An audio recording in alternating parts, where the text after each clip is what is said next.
ખાઈ ગયો. કનૈયા તું આવા તોફાન કેમ કરે છે દીકરા? ગોપિયા ખોટું બોલે છે માં. મેં આવા તોફાન નહીં કર્યા. ગોપિયા ખોટું બોલે છે. સાચું ન લાગતું હોય તો પૂછ મોટા ભાઈને. બલભદ્ર, કનૈયાની વાત સાચી છે કે ખોટી? કનૈયાની વાત સાચી છે માં. નંદ બાબાના ઘરે દહીં માખણની ક્યાં ખોટ છે કે અમારે બીજાના ઘરે ચોરી કરવી પડે? તું બહુ ભોળી છે માવડી.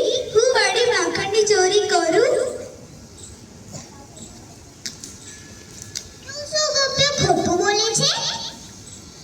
પેલી રમાના ઘરે ભીખામાએ રાખેલું દહીં માખણ કોણ ખાઈ ગયો? અને તને રેવાબાઈ પણ જોયો હતો. બોલ આ વાત સાચી છે કે ખોટી? અડધી સાચી ને અડધી ખોટી. સિક્કામાનું માખણ મેલું દૂધ હતું પણ એ મેં નતું ખાધું. એ મેં રમા માસીના છોકરાને ખવડાવ્યું હતું. કેમ કે તે સિક્કા સુધી પહોંચી ન શકે એટલે અમે બધા ભાઈબંધોએ મળીને તેને સિક્કા ઉતારીને તેને માખણ ખવડાવ્યું હતું. અમે નતું ખાધું તે માખણ. સાચું ન લાગતું હોય તો પૂછ મોટા ભાઈને. બલભદ્ર, કનોડાની વાત સાચી છે? કનોડાની વાત સાચી છે માં. તારી જેમ જ બધી ગોપીઓ પોતાના બાળકોને માખણ નથી ખવડાવતી. બધું જ માખણ મથુરાના બજારમાં વેચી નાખે છે. તો શું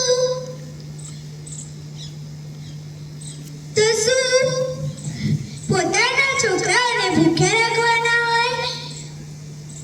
ગોપીઓ ગોકુળની, ગાય ગોકુળના, ગોવાળ ગોકુળના અને મહી માખણ મથુરાના. એવું તો ન ચાલે ને બા. એમ વાત છે. આવા દે બધી કાબરોને. હવે એમની વાત છે.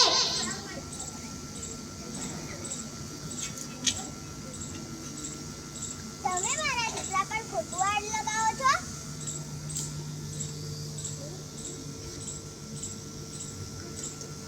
ના.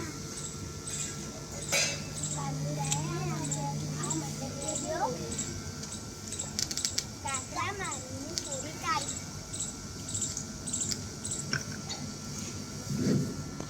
કાનુડા, શું છે માવડી? આ બધી મટકુઓ જોઈને તો લાગે છે તે જ આ તોફાન કર્યા છે. ના, મેં નથી ફોડી આ મટકીઓ. ગોપીઓ તેમની જાતે જ બધા પતરા મારીને તેમની મટકીઓ ફોડી નાખી છે અને મારું નામ લગાવે છે. અમારી મટકીઓ ખુદ કેમ ફોડીએ? આ વાત તો સાચી છે. કનૈયા, તું જ આવા તોફાન કરી છે. ના માવડી, મેં નતા આવા તોફાન કર્યા. તો તું ગોપીઓ ખોટું બોલે છે?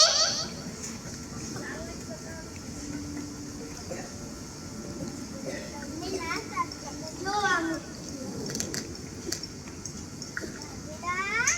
શું છે માવડી? આ બધું તારી જ બચારો છે.